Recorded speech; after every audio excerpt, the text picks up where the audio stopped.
Imagine prepping all year for your big break, and then they tell you, oh, by the way, you're going in cold.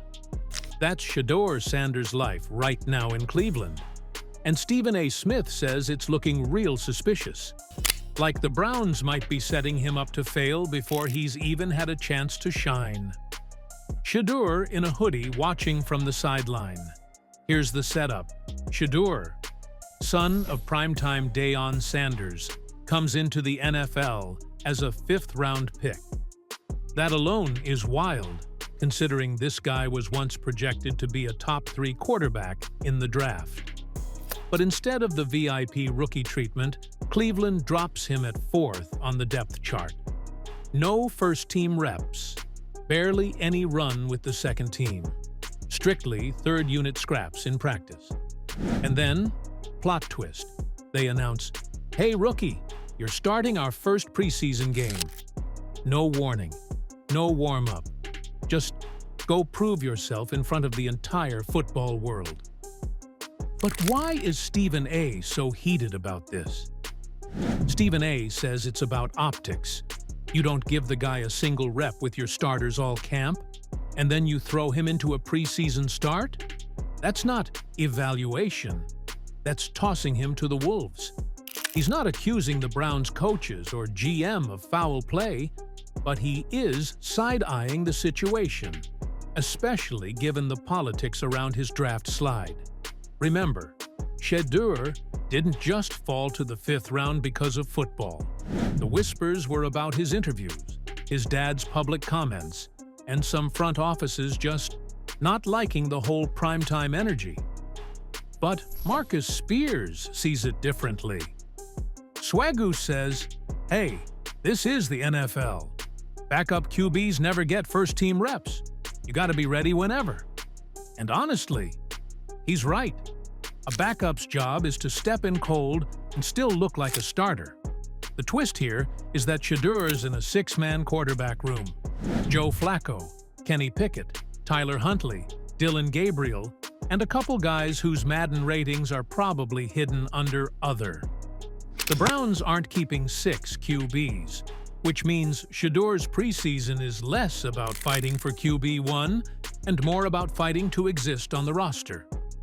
So, how'd the actual game go?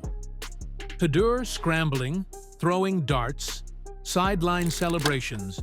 Against the Panthers, Sheduer went 14 of 23, 138 yards, 2 touchdowns, 0 picks.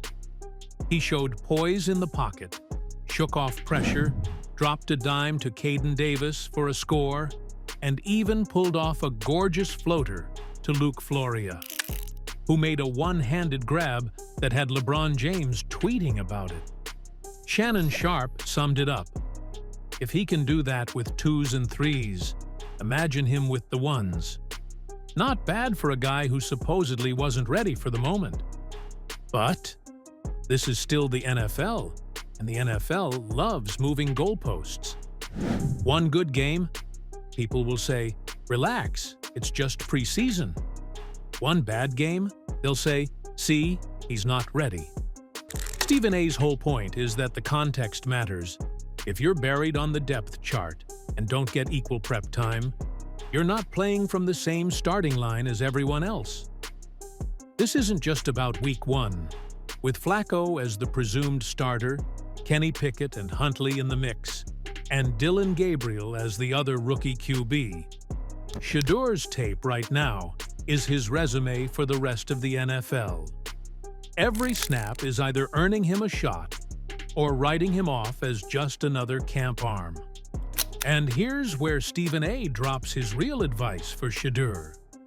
Drown out the noise. Forget the politics. Forget the draft slide. You've got one job, make every rep count.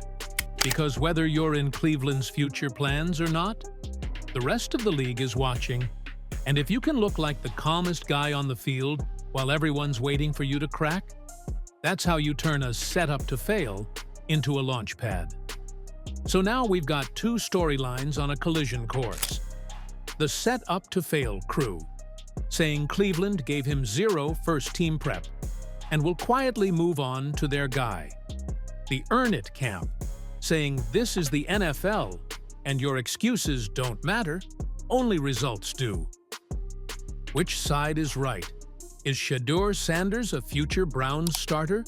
Or just the NFL's next what could have been? Saint.